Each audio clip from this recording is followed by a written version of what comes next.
We're going to call the meeting to order. Just to note again, the time change was at 6. It was posted, was sent to the 3 communities on the updated agenda.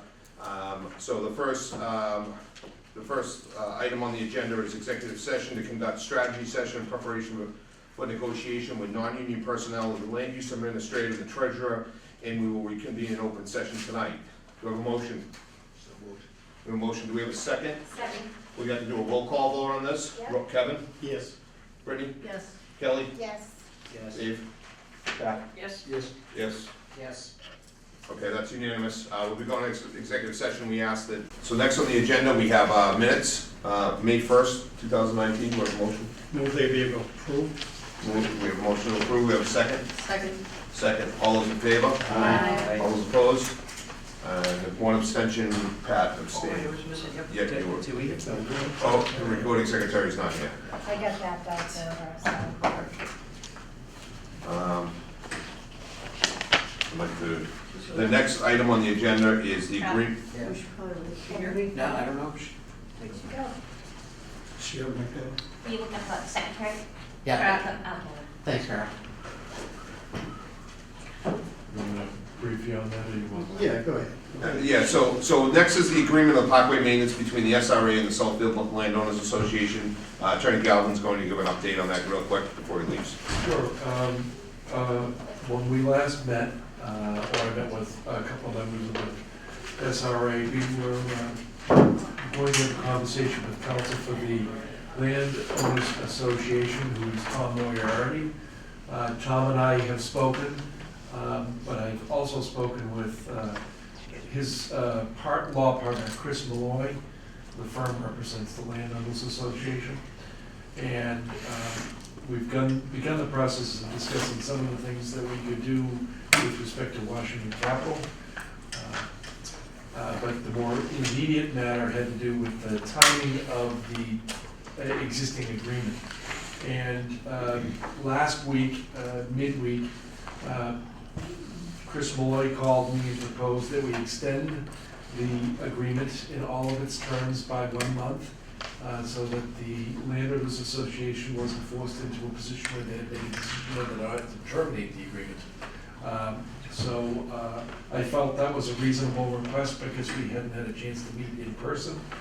And I contacted Tom Henderson to ask if that would be something that he would also concur with, and he did. So I notified Chris that we would, without prejudice to anybody's rights, that we extend for a month. Tom Moriarty happens to be on trial in the next courtroom in the Lane Court for me, and I'm riding up in the elevator with him every day in Boston.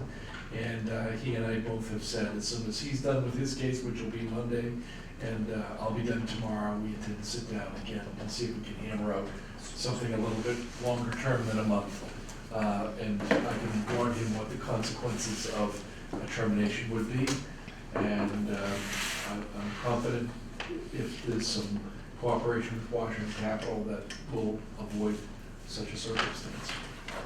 And I think it's important to note, one of those consequences that Bob talks about is that we did pay the last landscaping and snow plowing bill that is outstanding, that necessarily, you know, there's some controversy on whether whose responsibility, but the fact is we still paid it, so we're still working out those that agreement. So. And I'm satisfied there's adequate protections for the SRA under the existing agreement, that you're not waived any rights. And I expect that's one of the things that I'll be discussing either with Attorney Moriarty or Attorney Malloy.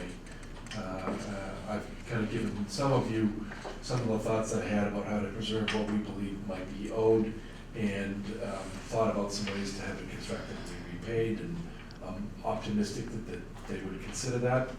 Obviously, Washington Capital committing to us will be a great assistance and make everybody feel better about extending that agreement. Anybody have any questions about this? One thing I'd like to do is have a motion to agree, ratify that the 30-day extension. So moved. Do we have a second? Second. All those in favor? Aye. All those. I may have to abstain from that. I'm not You should really abstain sure. from that. And probably Brittany as well. Okay. So we have any opposed? Any abstentions? We have 2 abstentions. You do abstain. So we have unanimous with 2 abstentions. Great, Thank you, Bob. All I right. appreciate it. Thank you. very good. Thank you. All right. Yeah, and by the way, after I do sit down with them, probably next week, I will email an update to the SRA. And this should be something that will probably be on our next meeting to formally discuss what those terms are. Yep. Excellent. Okay, Bob, thank you so much. thank you. Thank you. Good night, everybody. Good night. Next on the agenda, and I'm Okay, gonna, very good, see you Friday. Yeah, Friday. our land use administrator, he's been, some of the hot topic issues that are out there is the maintenance of the parkway, and some controls have been put in place, and Jim, I'll turn it over to you for this. Thank you. I just want to take the opportunity to discuss particularly SRA-owned and leased property. You know, since the termination of the master developer, focus has changed a little bit on sort of roles and responsibilities and some of the obligations of all the parties here. And we've talked about, you know, parkway maintenance a little bit in general and the relationship with the SLA agreement. But what I've tried to do over the recent weeks is you know, look at the entire facility, particularly the SRA's exposure on the site and what there may, particularly any safety concerns that may be on the property that we should keep an eye on. And so with that, you know, related to the parkway, we know that, well, I think we all know there's been a lot of unauthorized access to the runways and the habitat areas from the parkway itself. There's some wide open areas where they can be easily accessed. And so I've been working to try to eliminate access from the parkway to the runway system and try to focus access through the existing gate, which is under the control of Related or Washington Capital at that point, which is a locked gate system at the hockey rink. So we're trying to eliminate access. We're continuing to work through that. Generally speaking, not very intensive effort, but putting large boulders at key locations to just try to keep vehicles from actually getting up onto the runways from the parkway. And it's a work in progress. You know, there's always other issues that come up as we block off certain areas. We see new areas of concern, but we want to keep an eye on that. And particularly where these areas are within the parkway right-of-way, I think we should be doing our part to help control access to really the entire southern end of the facility. We've heard from Natural Heritage. They have concerns about different habitat areas getting impacted by, by folks accessing the site. Some of these are off-road vehicles, but particularly the month of June and through the summer, they're very important months for habitat protection. And so we're trying to get a lot of this work done over the past couple of weeks and through this week as well. So we're going to keep an eye on it and try to really eliminate access and only allow as much of the authorized vehicles as possible, and work with the lenders who are now in control of much of that property as well. Jim, who's doing the work? We have hired a landscaping company that does some light site work as well, and they're out of Upton, I believe. This is a small cost; it's under $10,000, but I think we're getting a lot for our dollars in this case, and that includes not only some of the work along the parkway, but I want to talk about the Navy property as well. The Navy still owns over 100 acres up here. They still own 12 different buildings, some of which are in various stages of demolition. We hold the lease with the Navy. We don't have a master developer that we currently are leaning on to handle a lot of the site maintenance activities. Elstar left the site in disrepair. I've identified a lot of safety concerns already, wide open doorways to buildings, open windows, things of that nature. So trying to, at a first phase, trying to eliminate some of those immediate safety issues with the Navy buildings.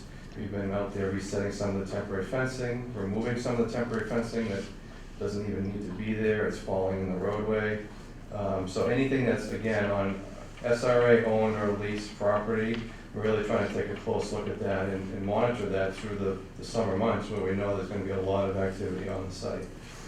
So those are just some of the things that we're trying to do. Rekeying the buildings that Elstar had access to and other parties had access to, gaining gaining control back of those facilities and making sure that we don't have anyone, accessing those, is really the number one issue that we've been trying to focus on lately. So it's an ongoing issue. I get on the site every day to try to look at these types of issues as well as other issues that are out there. As you know, there are other issues beyond just site safety concerns at this point. So we're trying to keep an eye on that and work our way through some of these issues. Another piece of this, Jim, if we could just have a quick discussion, because this is the Parkway. That we have had some discussion, we've had a lot of discussions with Washington Capital, and there's just working out the details of trying to get the maintenance of the Parkway done. If you drive down there, the lawn is over 2 feet, and it's one of those things where we just had there's this period of time where we're trying to get under agreement, and we're working on that. I know they're close. They've agreed on most things last week. There's a few minor touch-ups this week. Hopefully by the end of this week, we can see some maintenance being done on the Parkway. And Jim, if you can add anything. No, that's correct. I've been in touch with both Washington Capital and the landscapers and the Landowners Association representative through the Dartmouth group today. And I know that they're all meeting this week and trying to get this going. It's not in a good state, and so I think all the parties are talking and trying to hopefully get someone on the site next week, actually trying to take care of that landscaping situation. So back to the fencing, if I may ask a question. So the building where the Navy was housed, that's one that's half-assed demoed. Yes. So is that something where we've had to buy the fencing in order to keep it safe because it's not yet been transferred? All we've done. That's an example of what you're. Yeah, all we're trying to do right now is just reset the fencing and keep it up. But who owns the fencing? Is it rented by SRA? It is not rented It's by the old SRA. It is L-Star. old L-Star or subcontractor fencing, so. It could be pulled at some It point. Why could be- hasn't, it how come could- nobody's pulled it, I guess is. I don't know, I'm not We're not gonna asking. ask. We're not I'm gonna not ask asking, that I'm question. not We would asking be the on the rental hook to company. replace it, okay. Because I know if we call the rental company, it will all They disappear. forgot it's there, but that works, okay. But we have to keep an eye on that. It could be a situation where that does get pulled and we do need to. Because I raised it resecure about 2 months ago and to get it back out, yeah, right. Right, so it's an So ongoing, we would need to It is fence on- it if it wasn't fenced, okay. most Yeah. definitely, Okay. most definitely. And I know it's on Washington Capital's radar of having partially demolition buildings here, that, it's just a matter of. We're evaluating the costs associated with all these things, including the demolition of the building and trying to, number one, just secure the site and then start ticking away, start addressing some of these concerns. We'll talk about the pump station later tonight, but, It's an eminent safety issue. it's a large site. Even though some folks say there's not a lot of activity out there, on 1,400 acres, there's activity every day and it changes every day. And so we need to patrol that and we're on it.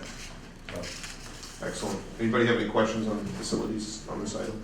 Jim, have you done like a triage or a tick list of what's most critical to least critical, or is that the thing you're alluding to working on?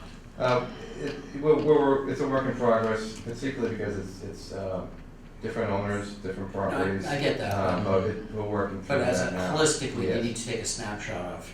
Yes, particularly with our efforts with Washington Capital to date, we're all kind of going through that similar exercise on different levels, and that's one of the levels that we're looking at is, what needs to be done and what's the cost associated And with then that. who's the responsibility, the ownership for it? Kind of like 3-column type. Ultimately, but there's also some time constraints here as well. There are some safety concerns that are a little bit more imminent. Yep, they would as triage of- higher. Yes, exactly. Have we had any police issues? Not to my knowledge. Okay. I know there is a police presence on the site, and they're doing what they can, but there's a lot of unauthorized vehicles driving around. Thanks, Jim. Thank you, Jim. You're welcome. Anybody have any other questions? Moving on to next, the treasurer's report. Eric, I turn it over to you. Good evening. I need to get a designation for signature on the warrants for both payroll and vendor warrants.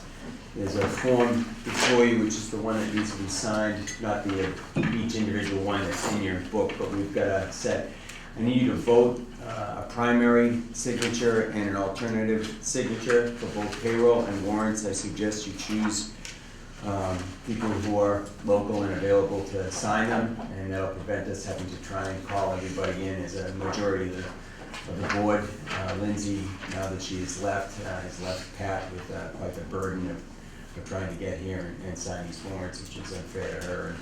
And if you would please, I'd like you to For the most decide part, who it is who you think would be best for, be available to sign these, and then do it as a vote. And then once you're done with that, if you could each sign this here so that you actually are each attesting that you're allowing one person and an alternate to take these as the authority for the board.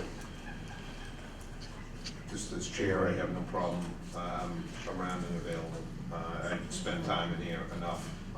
I can talk to Eric enough. I think we can, it's again up to the board, but I'm more than willing to sign. Don't have to necessarily be primary signer. Secondary works.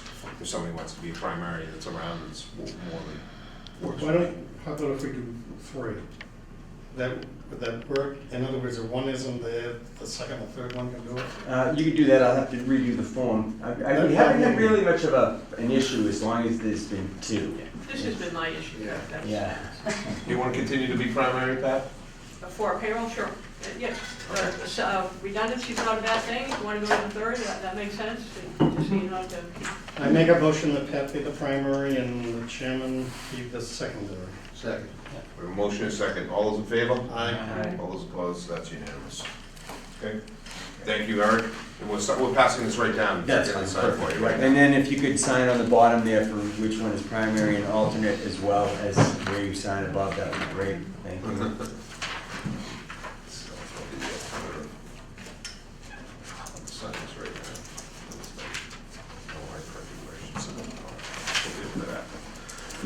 Next is, Eric, you have budget transfers. I do. I've included in here a copy of where we are with year-to-date on both revenue on the first page and then expenditures on the second page. And there are some overages that are requiring transfers.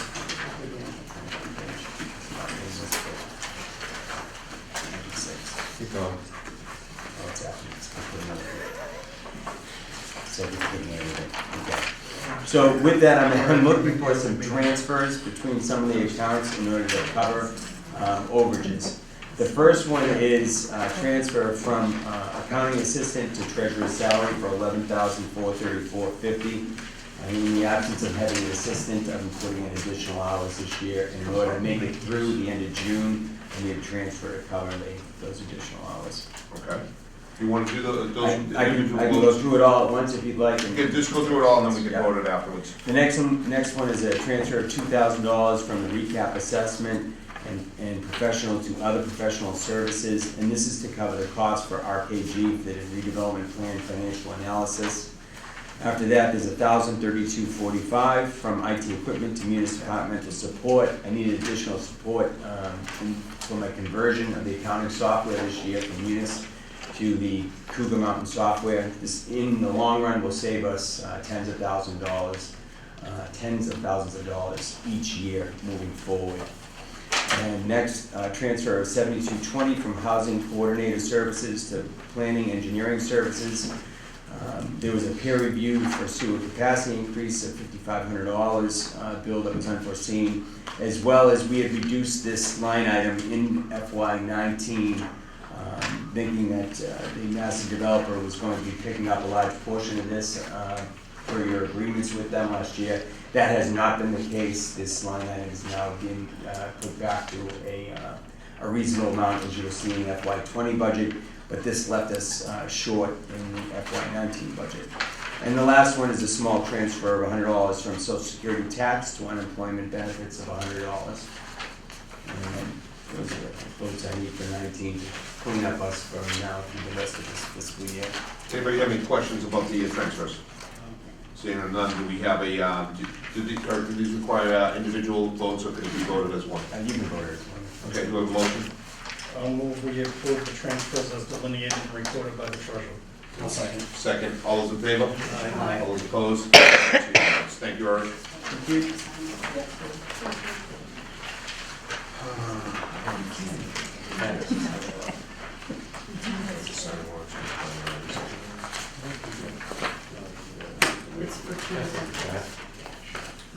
Next on the agenda is the treasurer's position. The SRA has met and discussed about hiring. Eric has been working in the position as our interim or contracted accountant, treasurer, man of many hats. So the SRA has come to a agreement. Tonight we'll ratify that agreement. Just want to go over some basic pieces of it. It was voted by the board for a salary to be $115,000. That was worked out with Eric and agreed upon. The benefits many of the benefits follow the handbook. Outside of that are allowance of 20 days of vacation time. The sick time is within the parameters of the employee handbook. There is also a $2,000 stipend for professional development. All other benefits such as health insurance, dental insurance, retirement is per what our employees receive and per our employee handbook. It will be titled as treasurer for the purposes of the position, and we had Attorney Galvin research a query, and that came back positive. For no issues, and also did a financial background check. Though both things were mutually agreed upon between Mr. Hart and Attorney Galvin. So Attorney Galvin will be working out a written agreement between Mr. Hart and the SRA. Other than that, I don't know if any of the board members have anything to add about that.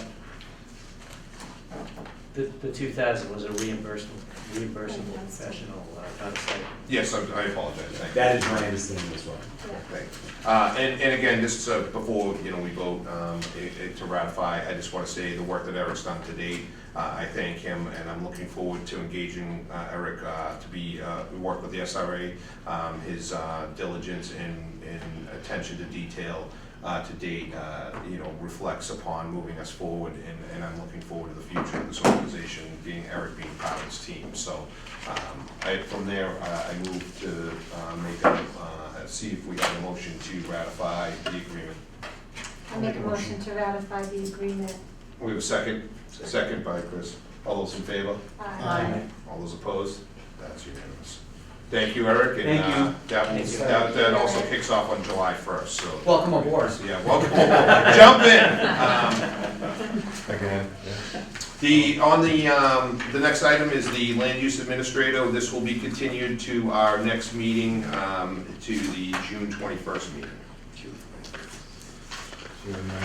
June 19th, I'm sorry, I had 21st was something else in my head, I apologize, thank you, June 19th, yes. The next item on the agenda, and I want to, as we get into the FY20 budget, obviously kick this off to Eric, and I want to recognize the members of the advisory board that are here. Thank you, I know that you don't have a quorum tonight, but obviously Carol, thank you for attending, and certainly work together in the discussion of the budget as we talk about it tonight. Eric probably has quite the expansive dissertation about the budget, and certainly any input from you guys. I just want to introduce, I think you met him last year, but this is Larry Leahy, and he sits representing the housing. Excellent. So, and you know Joe Shea. And Joe, absolutely. Welcome, Larry and Joe. Thank you Larry's for here coming from on Martha's tonight. Vineyard. Oh. He manages to make it. Thank you. We appreciate you taking the time and joining us tonight, and hopefully we can get through this budget. And again, we'll kick it off. Eric, kick it off with you. Great. For the fiscal 20 budget, we haven't had a chance to sit with Washington Capital and speak to them about what we're going to be doing in the interim until we get a master developer in place.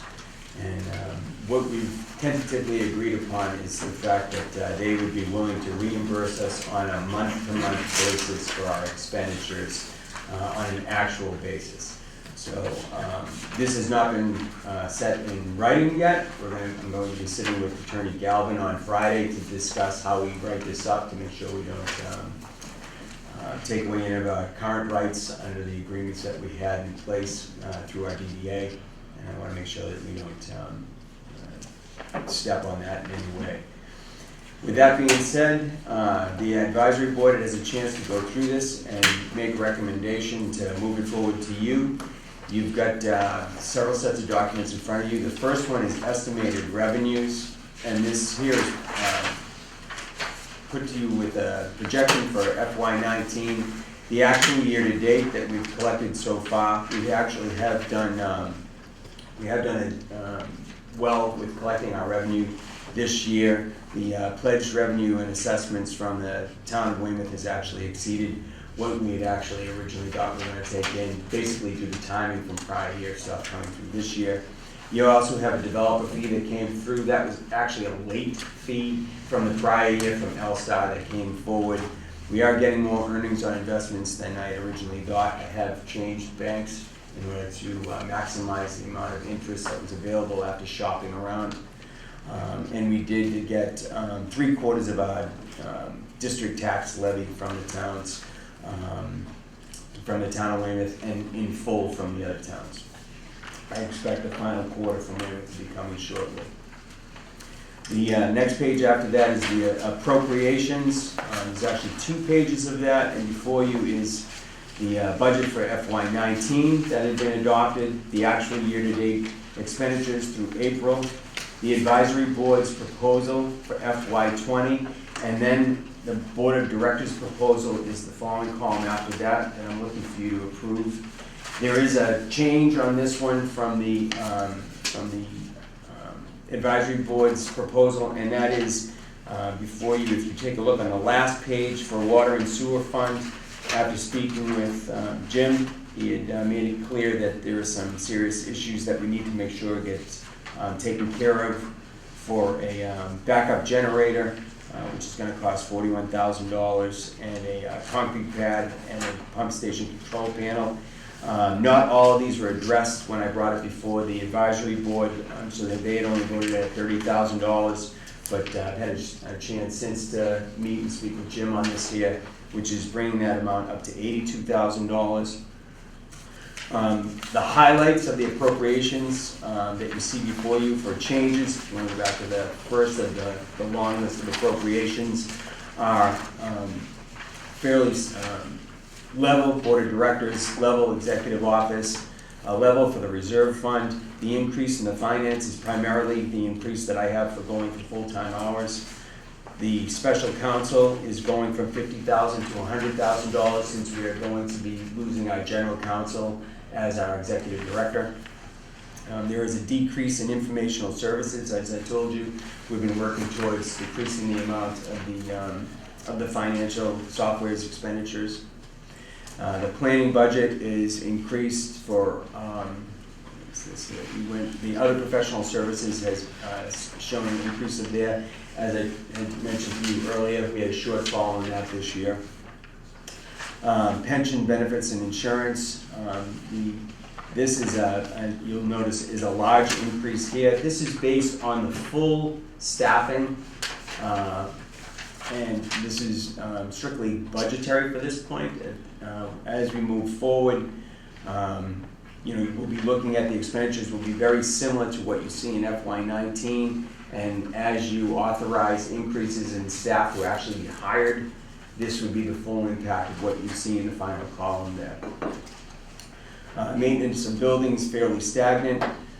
Public works, there is some additional money in here for grounds construction and maintenance, which Jim has indicated that we've needed some assistance on, especially since the master developer has not been available. The Parkway bond is a major decrease after we had put in last year. We were unaware whether or not they would charge us for the full bond payment last year.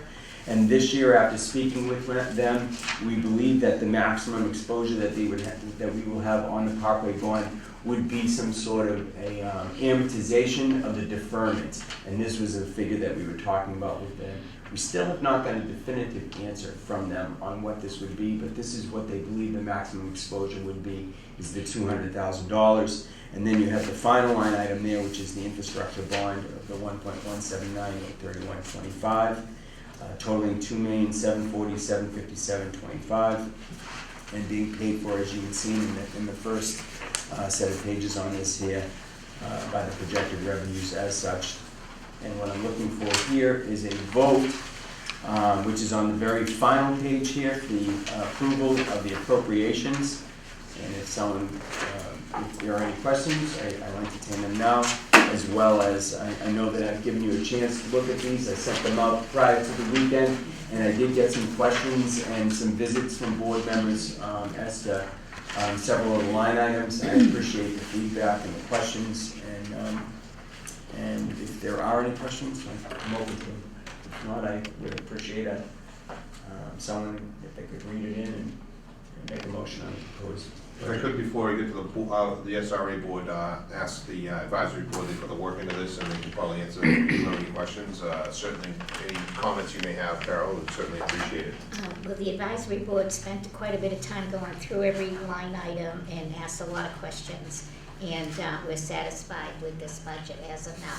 Like Eric said, we didn't vote on the other section, the new generator, but he did give us that information. I did not get any comments back from anybody being upset about it. But yes, we were pleased after listening to everything. Excellent, thank you. Appreciate that. Board members, questions on the budget? Whatever questions I had, Eric and I spoke, and I'm satisfied. Thank you. Brittany, any questions? Kelly? Eric, what was the increase on the health insurance? 1.5%. Right, okay. That's good. Which is amazing. Yeah. It may not last, but it's really good this year. I know the industry. 1.5. Industry standard is 7% right now, so that's And 2 good. years ago it was 14.3, Yeah. so. They made up for it previously. They front loaded. Yeah, exactly. Any questions, Dave? No, I spoke to Eric at length about this. Just a comment for any member of the public to hear. This is a living document that contemplates development going forward and anticipates the needs should that occur. And I think Eric made that clear, but I want to make sure that everybody understands that. I'm going to add to that in a minute. Chris, comments, questions? Well, Pat? Just so everybody knows, and I think Eric probably talked about this at the advisory board, if people do look at the budget, there are things like the executive director that will exist in this document. It's just to prepare for the future in case, depending on the master developer, we recognize that this may need to be back, and obviously want to prepare for it budget-wise. Eric looked at everything and what we may need as we pursue the master developer and organize with the master developer. So I think it's good planning, it's good preparation. I know Eric has done some great things like look at the OPEB and factor that in, which getting in front of that, and it's good financial planning for the organization. The work that Jim and Eric have done on the Parkway bond, it was a great call to receive with a lot of things happening here over the last few months, to hear some good news about the work and that how the A&F and DOR are going to work with us to really help us through this time as we're waiting to get a master developer. So the comments on the budget, I'm very happy with what I see, and moving forward, like Dave put it best, it is a living document. Nothing solidified to say just because the money's there, we're going to put those positions in place. Obviously, those would have to come before the board and be well thought out before we do anything. So thank you, Eric. Thank you, Jim, for your work that you put into this. Where we are on the subject, and I know I usually leave public comment to the end, but on the specific subject of the budget, I would ask if the public did have any comments or concerns. Certainly take those right now while we're in this, so we can make sure we have all facts and figures moving forward. Comments, Mr. Shea? First, I want to congratulate Eric on getting the position. He definitely deserves it. He has worked very hard. I know for the advisory board, he has provided a great deal of information and research when needed. The second thing, though, I have a question. With the lots now taken over by the bondholders, will there be any problems for the towns on the bondholders, Washington Capital, or paying the real estate taxes? Eric, could I? I'm sorry, could you repeat? Could you clarify what you're asking? With Washington Capital and whoever the other firm is, now owning the lots, will they be, I assume they will be paying their real estate taxes? That would be what I would be assuming, that they would be the responsible party at this point. And they seem to be on top of everything, quite frankly. And they've been cooperative throughout this whole process with everybody that I've talked to so far. All right, good, thank you. Any other public comment on the budget? Mary? On your budget, there are permits that have nothing to do with the master developer per se, but it has everything to do with the landholders here. And contrary to popular belief, I am not the person that did the turtles. The Navy did extensive turtle studies. The Navy, not me. And that permit is saying the landholder or the SRA, if the landholder does not mow the grass out there every 2 years, if the landholder doesn't secure the rare species habitat, then it will fall on the SRA, and it will eventually fall on the homeowners association, and that's in the legal part of the permit. So I'm wondering, do you have enough money budgeted, because that grass has to be mowed this year, and there's woody product starting to grow, which is going to make it more difficult to do. Jim, if Yes, we have increased our grounds maintenance budget accordingly to handle the habitat management that will be needed this fall and the habitat management that's going to be needed in the spring to address both the bird and the turtle habitat. So we have increased the budget accordingly, and in the event that we need to cover not only the property that we own, but property that's owned by other parties. So we recognize that we are the primary holder of that permit, and we're budgeting for that. Then there's the Park Service land where there's vandalism, and they're pulling out posts that Wildlands Trust put in when L-Star brought them in to manage the Park Service trails and stuff. And there's one area where they used a truck to do it. So that's another issue. I've seen trucks out there at night when I'm going down the parkway, and they're out on the runways, and you can see their lights, especially in hunting season. We've asked L-Star to put the no hunting signs up because there are regulators that are out checking those wells. And we don't need them to have gunshots going on. And we've heard gunshots. We're used to hearing gunshots Jim. out there. You know, as part of the facilities, the SRA, owns about 350 acres of parkland. I don't want to get too far ahead of this, but I'm working with an Eagle Scout, and there's a project in the works to address some of those concerns on the PVC property this summer. And I want to hopefully bring him forward towards the end of the season and have some good news to report on securing some of the PVC areas and bringing it back up to the standard that was constructed when L-Star first put it in 4 years ago. So we're working on that. I know the board has already, in past years, discussed the no hunting policy. And we are one of the property owners along the perimeter, but again, it's just another component of the overall site safety thing that we need to consider and make sure that it gets addressed. Okay, that's something we can look at as a whole and talk with the property owners as we get in the room with Yes, them. yes. So we'll put that on top of the discussion. Any other comments from the public? Seeing here none, seeing here none, we're going to move to the budget vote. What I'd like to do is, the way Eric broke it down, do it line item by line item on the, if you go under the proposed motion, because It's there are. it's actually done by section, it's not line.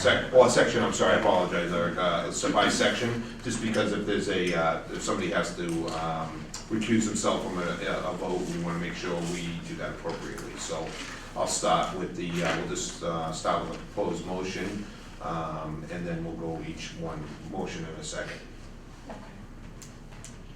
So do we have a motion in a second?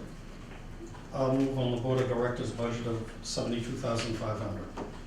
We have a motion, do we have a second? Second? All those in favor? Aye. All those opposed, that's unanimous. I'll do the motion on the general administration budget of $257,950. Motion, do we have a second? Second. Second by Kevin, all those in favor? All those opposed, that's unanimous. Reserve fund.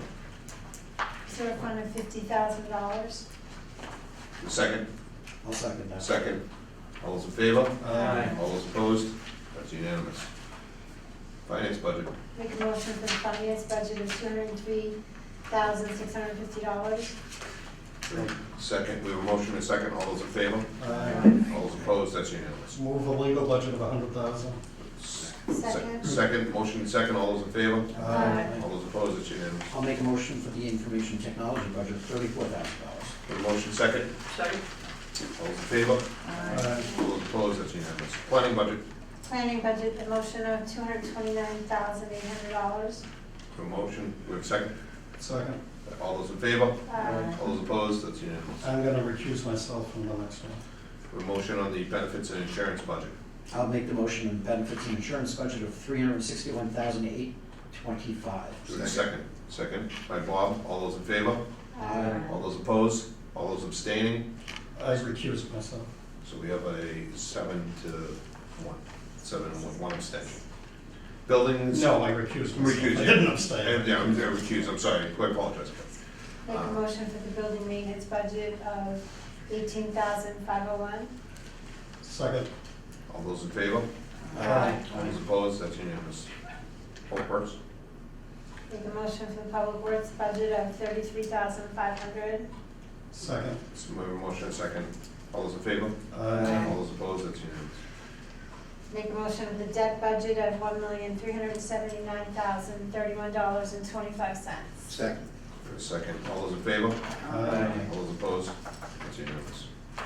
And the FY '20 enterprise fund budget of $82,000. Make a motion to change that. Second? Second. Second. All those in favor? Aye. All those opposed? That's unanimous. That is your FY '20 budget. Thank you. Thank you. Thank you, Eric. We have no topics not reasonably anticipated by the chairman 48 hours in advance. Public comment on everything except the budget tonight. Do we have any public comment tonight?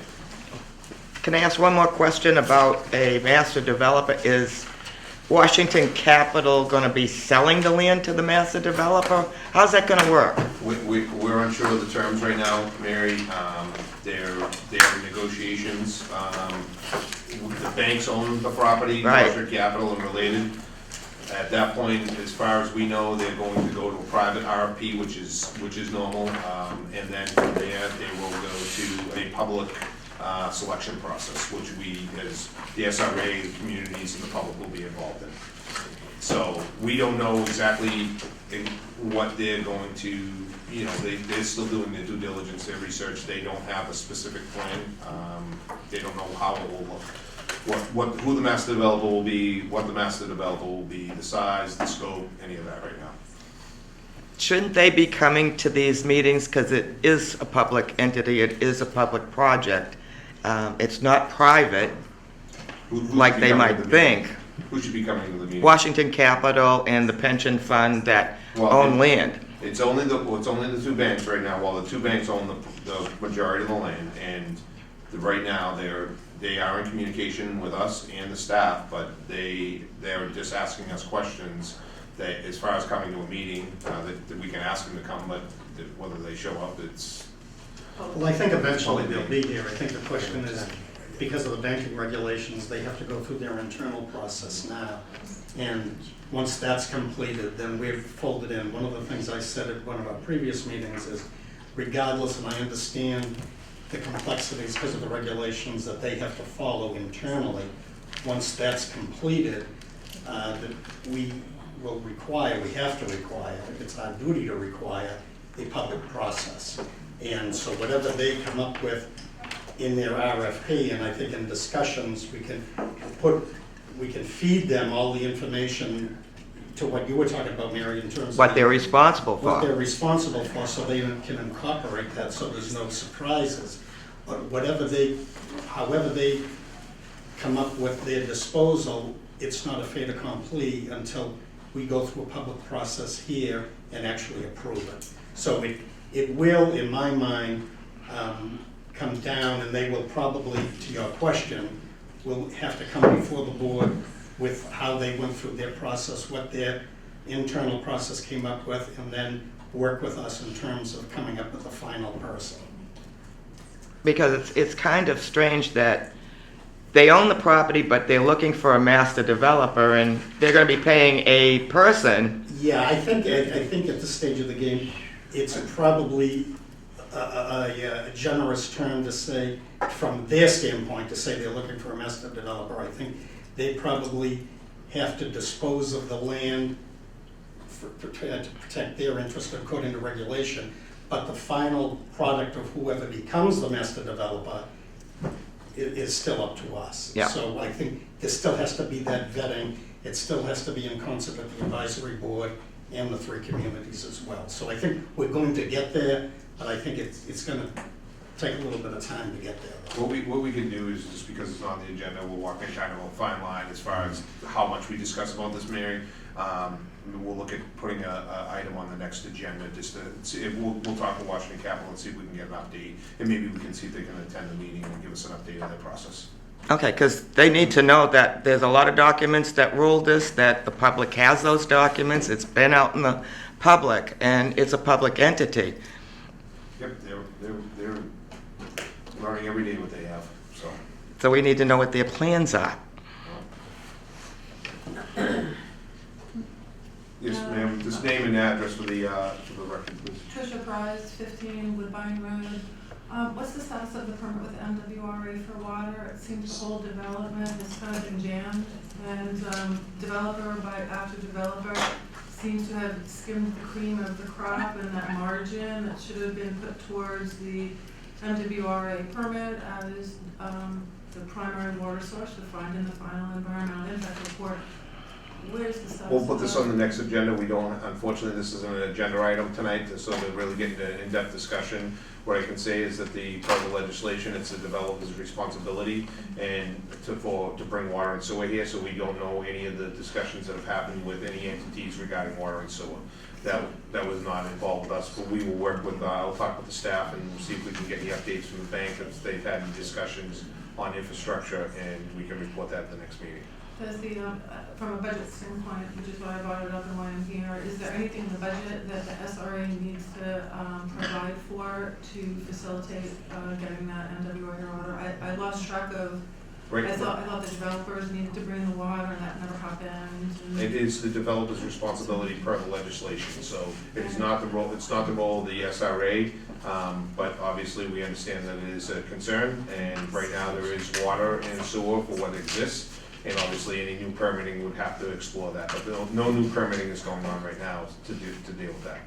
If you want to contact your legislators and ask them to consider changing the legislation to address the questions that you brought up, but we don't have the authority to do it just yet. It would require a change in legislation. It's confusing to me that we've had 3 developers come through so far and they have bid now, and it's curious to me that the potential for the development and the revenue that I listened to many public meetings about saying, oh, it's gonna bring all this revenue, but the one thing that was required to get that revenue was not put forward by anyone, and I don't understand why. Yes. We'll try to, we'll work to see how we can tailor a update on that for the next meeting That'd be agenda. helpful, thank you. Mrs. Shea? Joseph Shea, 3 Wyman Road, Abington. There's been talk before, I know there's talk about Paul and this he was here. Will at some point somebody be submitting changes to the legislation, proposals for changes to the legislation such as the one we just discussed? And if so, how would it suggested be submitted? How will a review be done of what is needed? Right now, we're working with our legislators to identify some of the gaps. We don't have anything specific at this point. Again, it's another item, Joe, that's not on the agenda. It just, right now, we probably recognize some things that need to be done. We just have to make sure, we don't know who the responsibility of that falls on, but it's obviously recognizes there have been some concerns raised on that. And I'm sure too, if I could, Mr. Chairman, Yes, absolutely. I think the issue too is that once we come to the finalization of a master developer, and it in like manner that happened when Starwood bought the property, they came in and wanted certain changes legislatively, and I think with the advent of the new master developer coming in, I think that'll be the opportune time to sit down and address a lot of these issues with the legislators, and I think once we have an actual body in front of us, we can then put together a package and go forward from that standpoint. Thank you, Kevin. Any other questions, comments? Seeing here none, our next meeting is June 19th. And then just a note, we will be looking at July and August just a note, we gotta look at, because our first meeting falls on July 3rd, we will not be meeting on the 3rd. We'll probably be in July and August, depending on what's going on, move to one meeting per month on that. Obviously, we'll notify and post it per the open meeting law, so, just because of busy schedules, trying to obtain a quorum, so, if something does pop up, obviously, we can schedule a meeting, but just so it's on the record, one meeting in July, one meeting in August, so, but we will be meeting on the 19th. Motion to adjourn? Motion to adjourn. Do we have a second? Second. All those in favor? Aye. All those opposed, that's unanimous, thank you.